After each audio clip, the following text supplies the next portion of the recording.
ಇಷ್ಟೊತ್ತಾಯ್ತು ನೇತ್ರ ಕ್ವಾಣಿ ಹೋಗಿ ಹೊರಗೆ ಬರವಳ್ಳಲ್ಲ. ಏನಾಗೈತಿ ಹುಡುಗಿಗೆ? ಬಂದಾಗಿಂದನೂ ಏನೂ ಮಾತಾಡ್ತಾನೂ ಇಲ್ಲ, ಕ್ವಾಣಿಯಿಂದ ಹೊರಗಡೆನೂ ಬರವಳ್ಳು. ಹಾಂ, ಮತ್ತು ಎಷ್ಟು ಭಾಳ ಹೊತ್ತಾತು. ಏನಾರು ತಿಂತಾಳನೆ ಏನು ಅಂದ್ರೆ ಏನು ಬೇಡ ಬೇಡ ಅಂತ. ಹಾಂ, ಎಲ್ಲ ಇದೆಲ್ಲ ಸರಿ ಕಾಣೋದಿಲ್ಲ. ಇವಾಗ ಹೋಗಿ ಏನಾಗೈತಿ ಏನಿಲ್ಲ ಅನ್ನೋದನ್ನು ಕೇಳಿ ನಾನು ಮಾತಾಡ್ತೀನಿ.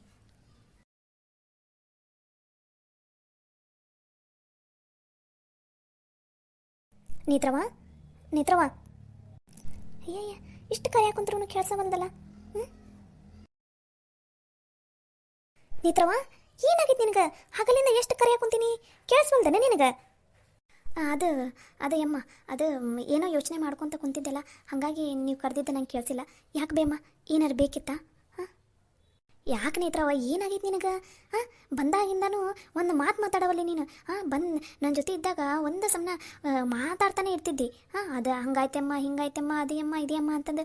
ಇವತ್ತು ಯಾಕೆ ಹಿಂಗದಿದ್ದಿ ನೀನು? ಹಾಂ, ಏನಾಗೈತಿ ಏನಂತಂದು ಹೇಳವ, ಏನಾರು ಸಮಸ್ಯೆ ಆತನ? ಹಾಂ, ಹಾಗೇನಿಲ್ಲ ಬೇಮ್ಮ, ಅದು ನಂಗೆ ಯಾಕೋ ತಲೆ ಭಾಳ ನೋಸಾಕೊಂತಿತ್ತು, ಅದಕ್ಕೋಸ್ಕರ ಹಂಗೆ ಕುತ್ಕೊಂಡಿದ್ದೆ ಅಷ್ಟೆ.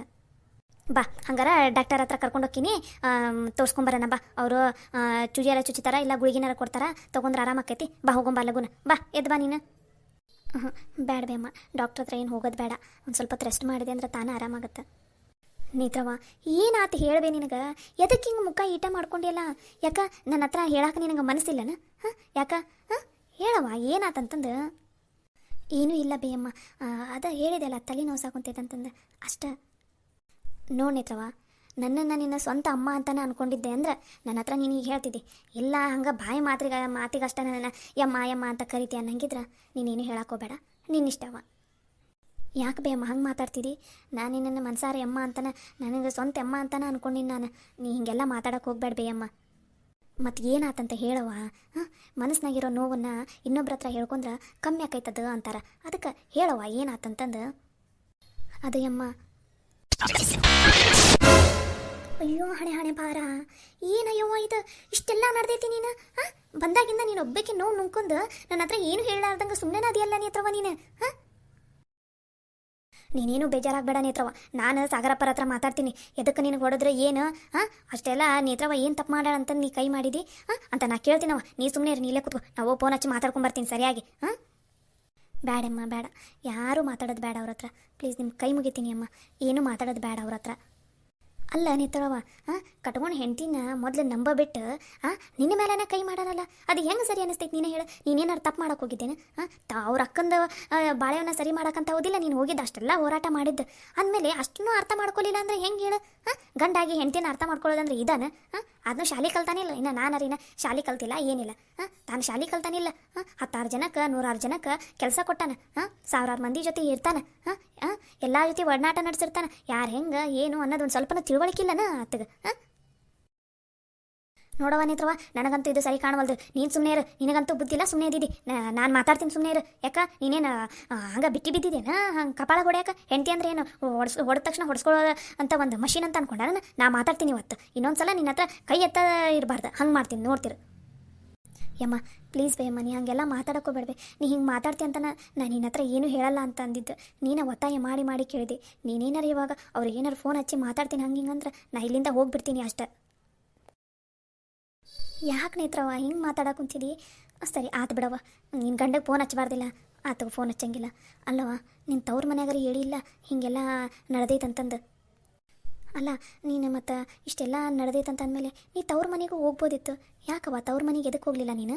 ಹಾಂ, ಬ್ಯಾಡ ಬೇಯಮ್ಮ, ನಂಗೆ ತವ್ರ ಮನೆಗೆ ಈ ಥರ ಜಗಳ ಎಲ್ಲ ಆಗಿ ನನ್ನ ಗಂಡನ ಹತ್ರ ಹೊಡೆಸ್ಕೊಂಡು ತವ್ರ ಮನೆಗೆ ಹೋಗೋದು ಸರಿ ಅನ್ಸೋದಿಲ್ಲ ಬೇಯಮ್ಮ. ಯಾಕಂದ್ರೆ ಇವಾಗ ನಾನು ಗಂಡನ ಮನೆಯಾಗ ಆರಾಮ್ ಖುಷಿ ಖುಷಿ ಆಗದೀನಿ ಅಂತಂದು ಅಂದ್ಕೊಂಡಾರ ನಮ್ಮಪ್ಪ ನಮ್ಮವ್ವ. ಈಗ ಹಿಂಗೆಲ್ಲ ನಡೆದೈತಿ ಅಂತ ಅವ್ರಿಗೆ ಏನಾರು ಗೊತ್ತಾತಂದ್ರೆ ಭಾಳ ಬೇಸರ ಆಕ್ಕಾರ. ಅದು ಅಲ್ದ ಮತ್ತು ನನ್ನ ಗಂಡನ ಮರ್ಯಾದೆನೂ ಹೋಗುತ್ತೆ ತವ್ರ ಮನೆಯಲ್ಲಿ. ಬೇಡ, ಗಂಡನ ಮನೆಯಾಗಿಂಥದ್ದು ಏನೋ ಘಟನೆ ನಡೆದ್ರೂ ತವ್ರ ಮನ್ಯಾಗ ಹೇಳೋದು ಸರಿ ಅಲ್ಲ ಬೇಯಮ್ಮ. ಅದಕ್ಕೆ ನಾನು ಏನೂ ಹೇಳಿಲ್ಲ ತವ್ರ ಮನ್ಯಾಗ. ಅಲ್ಲವ ಹಂಗಂದ್ರೆ ಹೆಂಗೆ ಹೇಳು? ಹಾಂ, ನಿನ್ನ ಗಂಡಗೆ ಗೊತ್ತಾಗಬೇಕಾ ಬೇಡ ನೀನು ಮಾಡಿದ್ದು ಸರಿ, ಹಾಂ ತಾನು ಮಾಡಿದ್ದು ತಪ್ಪು ಅನ್ನೋದು ಗೊತ್ತಾಗಬೇಕಂದ್ರೆ ನೀನು ನಿನ್ನ ತವ್ರ ಮನೆಯಾಗ ಹೇಳ್ಬೇಕವ. ನಿಮ್ಮಪ್ಪ ನಿಮ್ಮವ್ವ ಮಾತಾಡ್ತಾರೆ ಅವ್ರ ಹತ್ರ ಮನ್ಯಾಗ ಎಲ್ಲರ ಜೊತೆ. ಈಗ ನಿನ್ನ ಗಂಡನ ಮನ್ಯಾಗ ಎಲ್ಲರೂ ನಿನ್ನ ವಿರುದ್ಧವಾಗಿನ ಅದಾರ ಅಂದಮೇಲೆ ನಿನ್ನ ಪರವಾಗಿ ಮಾತಾಡೋರು ಯಾರು ಬೇಕಲ್ಲವ? ಬ್ಯಾಡ ಬೇ ಅಮ್ಮ, ಬೇಡ. ಇದನ್ನು ಇನ್ನೂ ದೊಡ್ಡದು ಮಾಡೋಕೆ ನಂಗೆ ಇಷ್ಟ ಇಲ್ಲ. ನಮ್ಮ ಮನ್ಯಾಗ ನನ್ನ ಗಂಡನ ಮೇಲೆ ಭಾಳ ನಂಬಿಕೆ ಐತಿ, ಅಷ್ಟು ಗೌರವನೂ ಐತಿ. ಇದು ಒಂದು ಇನ್ಸಿಡೆಂಟಿಂದ ಮತ್ತು ಅವರಿಗೆ ನನ್ನ ಗಂಡನ ಮೇಲೆ ಬೇಜಾರಾಗೋದು ಬೇಡ. ಅದಕ್ಕೆ ಸುಮ್ಮನೆ ನನ್ನ ಗಂಡನ ಮನೆ ಮರ್ಯಾದೆನೂ ತವ್ರ ಮನೆಯಾಗ ಹೋಗೋದು ಬೇಡ. ಹಂಗೆ ನನ್ನ ತವ್ರ ಮನೆಯವರಿಗೆ ಇನ್ನೂ ಚಿಂತೆ ಕೊಡೋಕೆ ನನಗೆ ಇಷ್ಟ ಇಲ್ಲ. ಮತ್ತು ಈಗ ಮುಂದೆ ಏನು ಮಾಡ್ಬೇಕಂತ ಮಾಡ್ಯವ ಅಂದ್ರೆ ನೀನು ಇನ್ನೊಂದು ಸಲ ನಿನ್ನ ಗಂಡನ ಮನೆಗೆ ಹೋಗಬಾರ್ದಂತ ತೀರ್ಮಾನ ಮಾಡ್ಯಾನಮ್ಮ. ಅಲ್ಲವ, ಗಂಡ ಅಲ್ಲ, ಏನೋ ಸಿಟ್ನಾಗ ಒಂದೇಟು ಹೊಡೆದಾನ, ಅಷ್ಟಕ್ಕೋಸ್ಕರ ನೀನು ಗಂಡನ ಮನೆಗೆ ಹೋಗಲ್ಲ ಅಂತ ಅಂದ್ಕೊಂಡ್ರೆ ತಪ್ಪಕೈತವ. ಹಾಗೆಲ್ಲ ಮಾಡಬೇಡ ನೇತ್ರವ. ಇಲ್ಲ ಅಮ್ಮ, ನಾನು ಗಂಡನ ಮನೆಗೆ ಹೋಗಲ್ಲ ಅಂತ ಹೇಳ್ತಾ ಇಲ್ಲ. ಅದು ಅಲ್ಲದೆ ಸಾಗರ್ ಅವರು ನನ್ನ ಕಪಾಳಕ್ಕೆ ಹೊಡೆದಿದ್ದಕ್ಕೆ ನನಗೆ ಅವ್ರ ಮೇಲೆ ಬೇಸರನೂ ಇಲ್ಲ, ಹಂಗೆ ಸಿಟ್ಟು ಇಲ್ಲ. ಅಲ್ಲವ, ಮತ್ತು ಸಾಗರಪ್ಪ ಕಪಾಳಗೆ ಹೊಡೆದಿದ್ದಕ್ಕಲ್ಲ ನೀನು ಇವಾಗ ಮನೆ ಬಿಟ್ಟು ಬಂದಿದ್ದ ಅವನ ಮೇಲೆ ಬೇಸರಾಗಿ. ಯಮ್ಮ, ಗಂಡ ಅದನ್ನು ಹೆಂಡತಿಗೆ ಏನೋ ಒಂದೇಟು ಹೊಡೆಯೋದು ಕಪಾಳಕ್ಕೆ, ಇವೆಲ್ಲ ಎಲ್ಲ ಗಂಡ ಹೆಂಡತಿ ಮಧ್ಯೆನೂ ಇದ್ದೇ ಇರುತ್ತೆ, ಅದೇನಿಲ್ಲ ಅಂತ ಹೇಳ್ತಾ ಇಲ್ಲ ನಾನು. ಆದರೆ ಸಾಗರ್ ಅವರು ಒಂದೇ ಒಂದು ಸಲ ಕುತ್ಕೊಂಡು ನಾನು ಏನು ಮಾಡಾಕೊಂತೀನಿ, ಎದಕ್ಕೋಸ್ಕರ ಮಾಡಾಕೊಂತೀನಿ, ನಮ್ಮ ಮನೆಯಲ್ಲಿ ಎಲ್ಲರೂ ಬೇಡ ಅಂತ ಬಿಟ್ಟಿರೋದನ್ನು ಎದಕ್ಕೆ ನೇತ್ರ ಹಠ ಮಾಡಿ ಮಾಡಾಕೊಂತಾಳ ಅಂತ ಒಂದೇ ಒಂದು ಕ್ಷಣ ಅವ್ರು ಕುತ್ಕೊಂಡು ಯೋಚನೆ ಮಾಡಲಿಲ್ಲಲ್ಲ ಯಮ್ಮ. ನಾನು ಯಾವತ್ತೂ ತಪ್ಪು ಮಾಡಿಲ್ಲ ಅಂತ ಅವರಿಗೂ ಗೊತ್ತು, ಯಾರಿಗೂ ನೋವು ಮಾಡೋದಿಲ್ಲ ಅಂತಲೂ ಗೊತ್ತು. ಅಂದಮೇಲೆನೂ ಅವ್ರು ಯಾಕೆ ನನ್ನ ಅರ್ಥ ಮಾಡ್ಕೊಲಿಲ್ಲ? ನಾ ಎಷ್ಟು ತಿಳಿಸಿ ಹೇಳಿದೆ ರೀ, ನಾ ಹೇಳೋದನ್ನು ಅರ್ಥ ಮಾಡ್ಕೊರಿ ಅಂತ ಎಷ್ಟು ತಿಳಿಸಿ ಹೇಳಿದೆ. ಆದರೆ ಅವ್ರಿಗೆ ಅರ್ಥನೇ ಮಾಡ್ಕೊಳ್ಳೋದಿಲ್ಲ. ಅವರಲ್ಲ, ಖುಷಿಯವರಿಗೂ ತಿಳಿಸಿ ಹೇಳಿದೆ, ಅವರೂ ಅರ್ಥ ಮಾಡ್ಕೊಳ್ಳಿಲ್ಲ. ಅತ್ತೆ ಮಾವ ಎಲ್ಲರಿಗೂ ತಿಳಿಸಿ ಹೇಳಿದೆ, ಯಾರು ಒಂದು ಸ್ವಲ್ಪ ಕೂಡ ಅರ್ಥ ಮಾಡ್ಕೊಳ್ಳಿಲ್ಲ ನನಗೆ. ಅದಕ್ಕೆ ಬೇಜಾರಾಗಿರೋದು.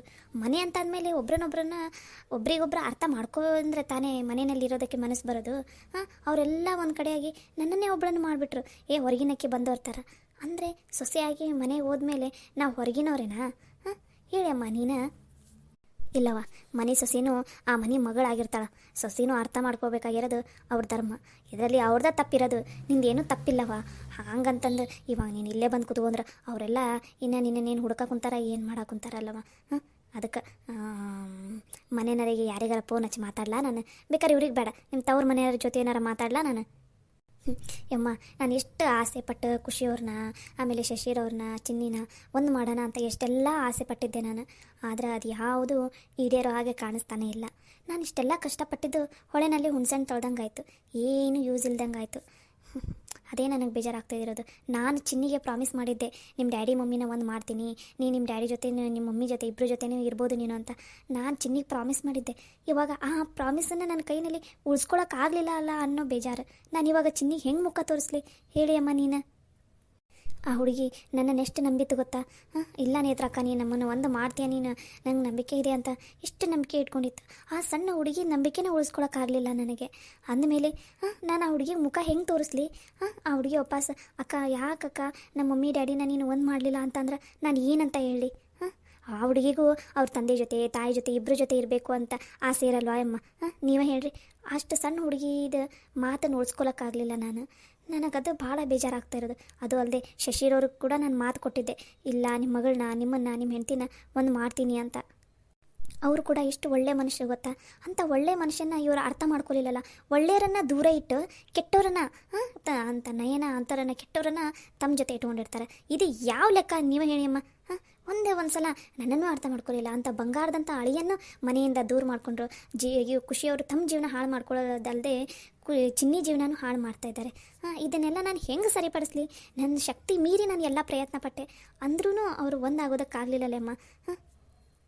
ಅಂದಮೇಲೆ ಇವಾಗ ನಾನು ಆ ಮನೆಗೆ ಯಾವ ಮುಖ ಇಟ್ಕೊಂಡು ಹೋಗಲಿ? ಚಿನ್ನಿ ನನಗೆ ಕೇಳಿದ್ರ, ಶಶಿಯವರು ನನ್ನನ್ನು ಕೇಳಿದ್ರ, ಏನಾಯಿತು ನಮ್ಮನ್ನು ಒಂದು ಮಾಡೋದು ಕೆಲಸ ಅಂತ ಕೇಳಿದ್ರೆ ನಾನು ಏನಂತ ಉತ್ತರ ಕೊಡಲಿ ಅಮ್ಮ? ಏನಂತ ಉತ್ತರ ಕೊಡಲಿ? ನನ್ನ ಗಂಡನಿಗೆ ನನ್ನ ಮೇಲೆ ನಂಬಿಕೆ ಇಲ್ಲ, ನಾನು ಏನು ಮಾಡ್ತಾಯಿದ್ದೀನಿ ಏನು ಅಂತ. ಒಂದೇ ಒಂದು ಕ್ಷಣ ತಾಳ್ಮೆಯಿಂದ ನನ್ನ ಮಾತು ಕೇಳೋದಕ್ಕೆ ರೆಡಿ ಇಲ್ಲ ಅವರು. ಅಷ್ಟೊಂದು ನೆಗ್ಲೆಕ್ಟ್ ಆಗಿಬಿಟ್ನಾ ನಾನು? ಅಷ್ಟು ಬೇಗ ನನ್ನ ಮೇಲಿರೋ ಪ್ರೀತಿ ವಿಶ್ವಾಸ ಎಲ್ಲ ಹೋಗ್ಬಿಡ್ತಾ ಅವರಿಗೆ. ಅದೇ ನನಗೆ ಬೇಜಾರಾಗ್ತಾ ಇರೋದು. ನೇತ್ರವ, ನೀನೇನು ಬೇಜಾರಾಗಬೇಡ, ಎಲ್ಲ ಸರಿ ಹೋಗ್ತೈತಿ. ಒಂದು 2 ದಿನ ಎಲ್ಲ ಮನಸ್ಸುಗಳೇ ತಣ್ಣಗಾಗಲಿ, ಆಮೇಲೆ ಏನನ್ನೋದು ವಿಚಾರ ಮಾಡಿದ್ರತ್ತು. ನೀವು ಒಂದು ಸ್ವಲ್ಪ ಹೊತ್ತು ಮಕ್ಕೊರವ. ಬಂದಾಗಿ ನಾನು ಹಿಂಗೆ ಯೋಚನೆ ಮಾಡ್ಕೊತ ಕುಂತಿದ್ದೆ, ತಿನ್ನಕ್ಕೆ ಏನಾರು ತೊಗೊಂಬಲ್ಲ, ಒಂದು ಸ್ವಲ್ಪ ಹೊಟ್ಟೆ ಏನಾರು ತಿಂದು ಮಕ್ಕೋ, ಅಂದ್ರೆ ನಿದ್ದೆ ಬರ್ತೈತಿ. ಇಲ್ಲ ಅಮ್ಮ, ನಂಗೆ ಹಸು ಇಲ್ಲ, ದಯವಿಟ್ಟು ನನಗೇನು ಬೇಡ. ನನಗೆ ಇವಾಗ ಊಟ ಮಾಡೋದಕ್ಕೆ ಮನಸ್ಸು ಇಲ್ಲ, ಹಸುನೂ ಇಲ್ಲ. ನಾನು ಒಂದು ಸ್ವಲ್ಪ ಹೊತ್ತು ಮಲ್ಕೊಂಡು ರೆಸ್ಟ್ ಮಾಡ್ತೀನಿ. ಸರಿ ನಾವು ಆ ತಂಗಾರ ಏನಾರ ಬೇಕಾರೆ ಕರಿ, ಚಿಂತೆ ಮಾಡ್ಕೊತ ಕುತ್ಕೊಂಡು ಹೋಗ್ಬೇಡ. ಒಂದು ತಾಸು ಮಕ್ಕೊಂದು ಎದ್ದಳು ಅಂದ್ರೆ ಮನಸ್ಸಿಗೂ ಹಳಾರ ಅನ್ನಿಸ್ತೈತಿ. ಹ್ಞೂ ಸರಿ ಅಮ್ಮ.